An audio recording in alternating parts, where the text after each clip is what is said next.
Cannes Film Festival a year ago in May. And I've sort of been on the road on and off for that whole year talking about the movie. And probably this is the last stop. We'll see. And we'll go out on a whimper here. Okay. So make it really good, okay? Yeah, no, it's going to be the best. The Shroud technology, just as a technology, seems like a lot of the times where you introduce technology, when you're talking about technology in your films, it seems very believable. If not now, then very soon. I'm wondering, I know you probably don't have an exact percentage, but how often do you predict the future accurately, either in terms of tech or political movements or just something along those lines? Because it feels pretty dead on. Well, I honestly don't think of art as prophecy. That's not really the purpose of it, And I'm usually just recording, in a way, what is around me. I mean, there's been some reviews that talk about the sinister futurism of this movie, and I think, well, okay, Tesla, yeah.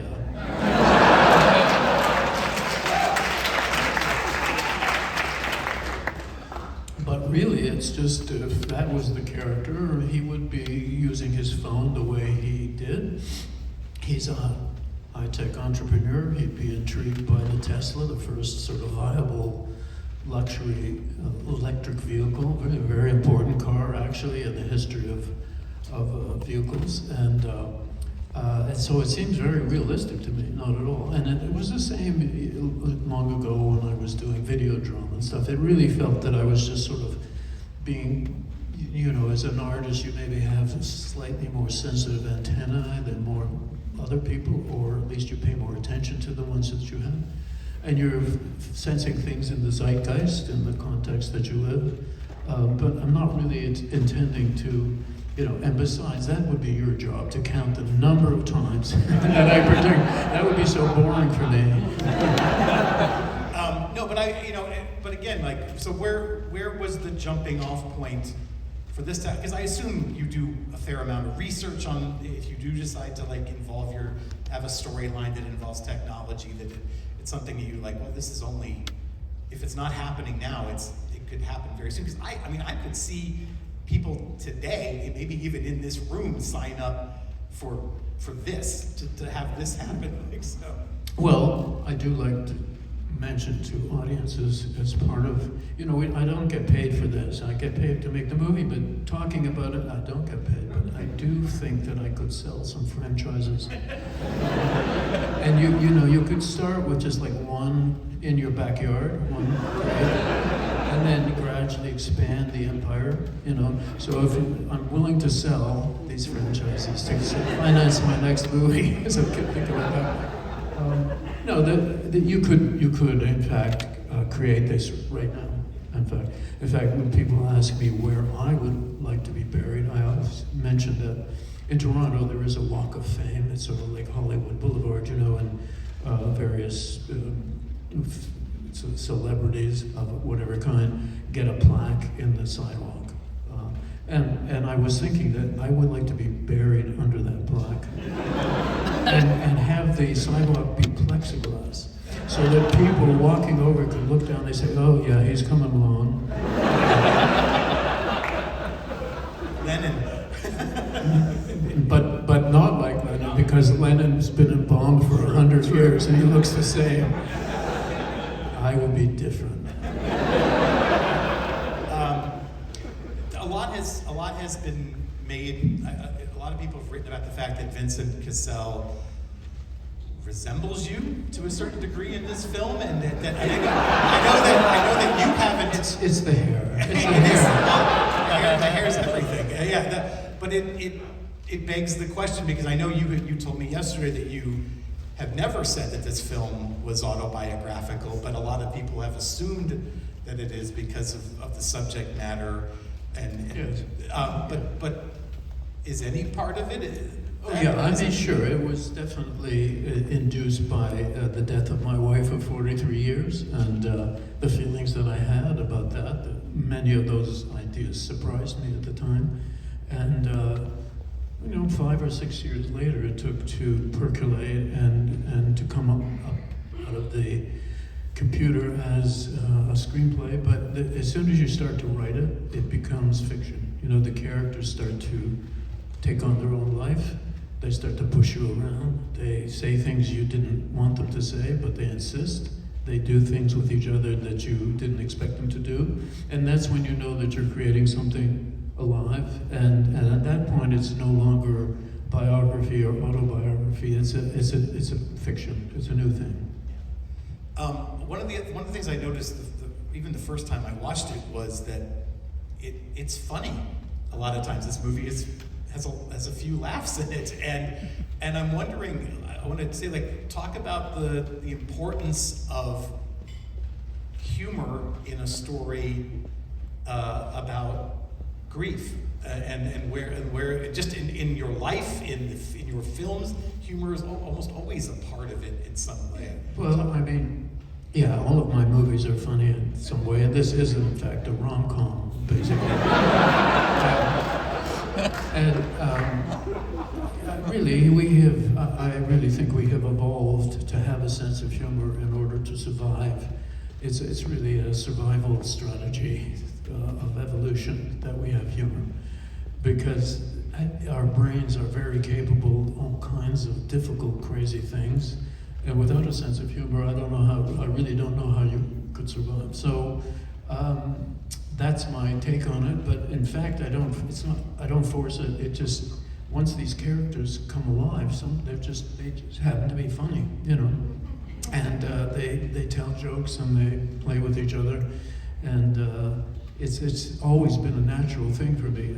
It's not like I say, okay, now it's not like every 5 pages there needs to be a joke or something like that. It's getting kind of heavy here. No, it just comes naturally, Yeah. Another thing, you mentioned a survival instinct.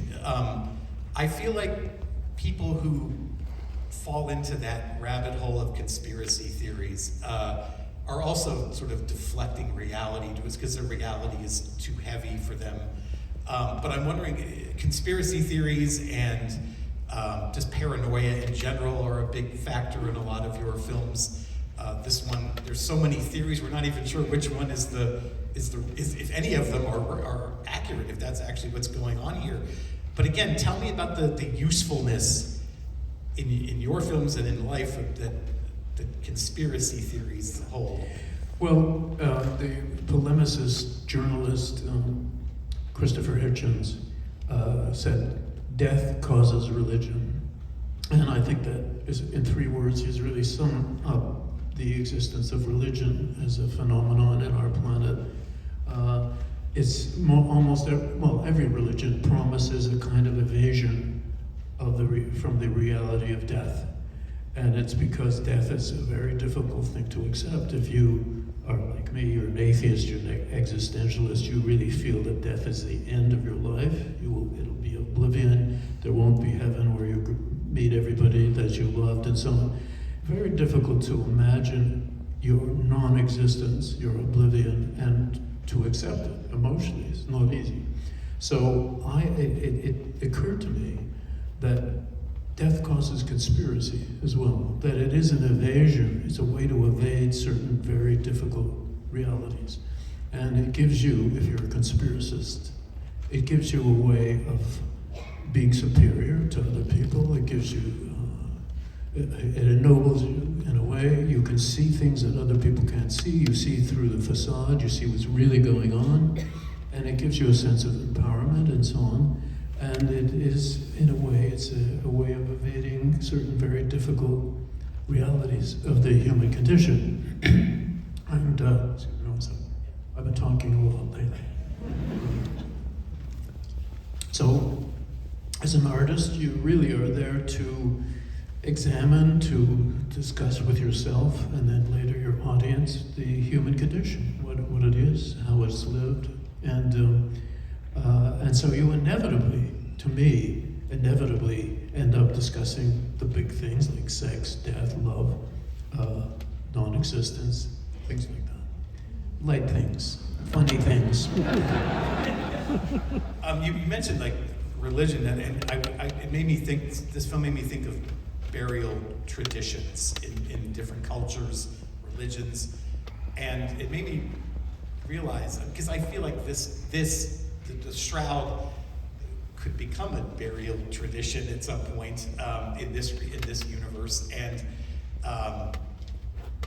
but burial traditions are really for the people that are left behind. They're not for the dead people. Don't know that they're being buried like that, and I don't know if it's a comfort. I guess it all goes back to that idea that we all want to be buried with our loved ones, maybe, and don't want to be left behind. No, because they'd nag us, you know.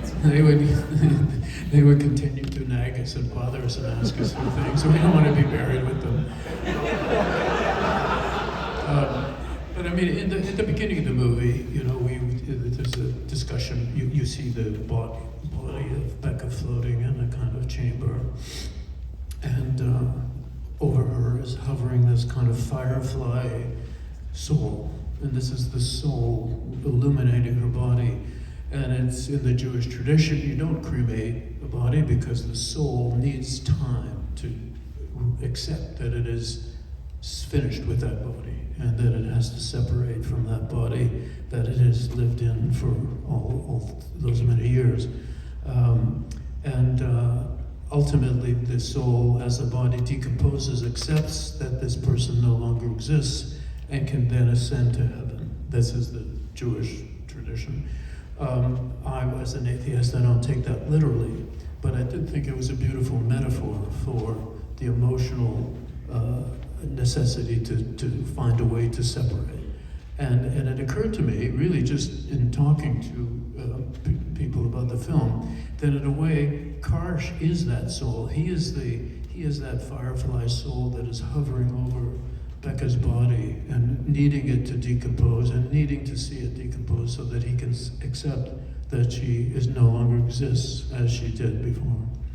You know, people always they use the term body horror when they're talking about some of your films, and I think more than that, I think it's an admiration for the body and what the limits it can be pushed to, or the limitations bodies may have. Yeah, I think it was some journalist in 1983 that came up with body horror. I still can't figure out quite what it means. But I'm apparently the godfather of it. So you got to be the godfather of something, I guess. So yeah. But I was just going to wonder if you had a kind of philosophy about the way you present, like I said, like the limitations and even the extremes that bodies can be put to. No, I don't have. I have no agenda. I really don't. I'm just, as I say, I'm exploring. And of course, as your one's life changes, you get older, you get married, you have children. Suddenly, that's very different. If you're an artist of any kind, you're going to incorporate some of those feelings and emotions and exuberances and depressions and whatever comes along with it. And if you live long enough to practice your art long enough, you will eventually be dealing with old age. I haven't come to that place yet. I'm only 82. But that's it. You know, I don't really have a philosophy of the body per se, other than to say that it is what we are. I mean, that's pretty heavy, I guess, for some people. It would be unacceptable. The mantra in my last film, Crimes of the Future, was body is reality. And I think it's true. I think we are our bodies. And with all the limitations of it and the beauties of it, that's us. It's hard to accept for some people. Speaking of bodies, you got into a conversation yesterday about sex in various ways, but she was quite prettier than you, actually. Yes, I'll give you that. I have my no days. offense. I have my days, but no, I know she was. But I was going to say that she was talking about how sexy the film, and I think you even quoted was it a French film critic who said? Yeah, don't give the punchline away. No. But I was going to tell everyone what. Yes. I have a question, but that's. It's because of what she was talking about. The way I wrote women in my films, and she was very positive about that and how sexually positive they were and how, you know, powerful they were and so on and so on. And I agree with her. I think that's right, but not too many people have ever actually talked to me about that. But it did remind me of it must be at least 25 years ago, there was a French critic who said, when you look at the sex and the sexuality in Cronenberg's movies, you know that he must be very good at sex. And I thought, that's the best review I've ever been had.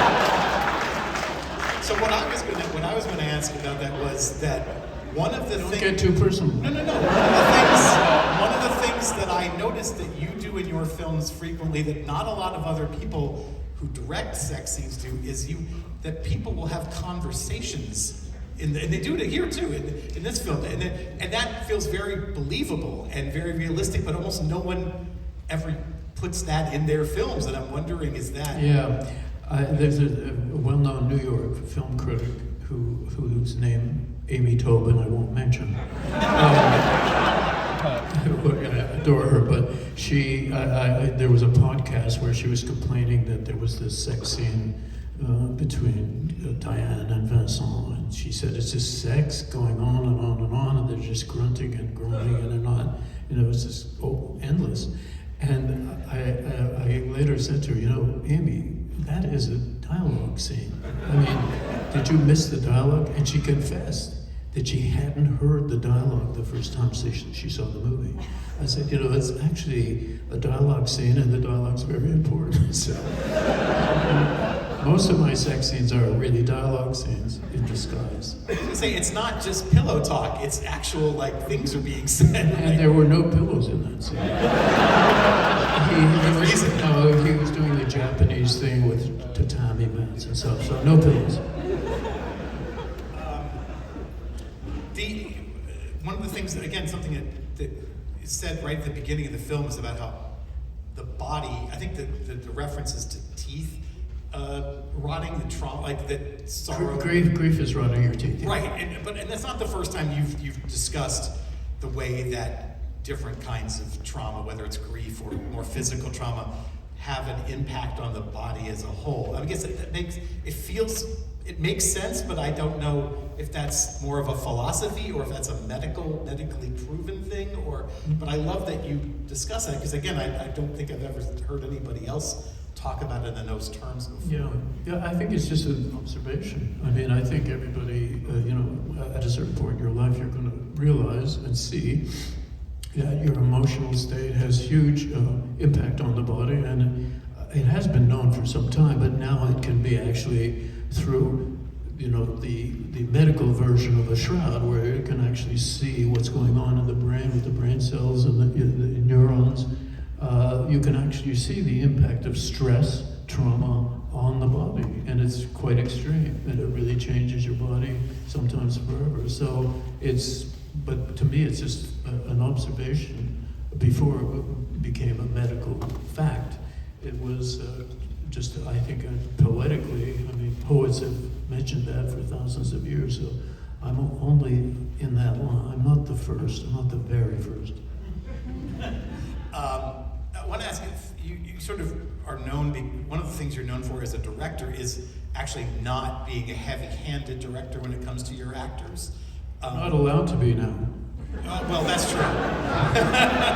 You need intimacy coordinators now for that. No. But just that you give them the script and you kind of let them create. But with Diane Krueger in this film, and she's playing 3 different characters, did you give her any guidance about the differences in the 3 and how to play them differently? Well, it's interesting with Diane because she came to Toronto to start work, and she was shocked to see that there were no rehearsals that were booked in her schedule.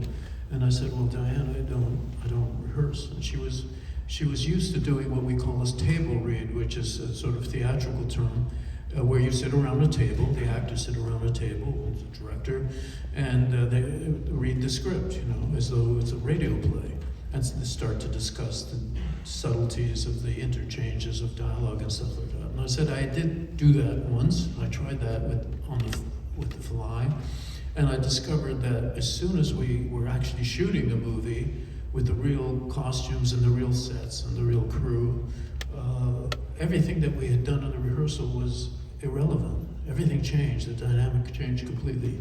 And I thought, well, then it's really kind of a waste of time. I mean, it really is not doing anything. So, really, the script is the first director. You know, the actors read the script, and that's where they take their first direction from, especially when it's a script that I've written. It's very precise about the dialogue and so on. So, I am hands-off. The first time I actually hear the dialogue is when we're blocking the scene. You know, in the morning, we're going to shoot.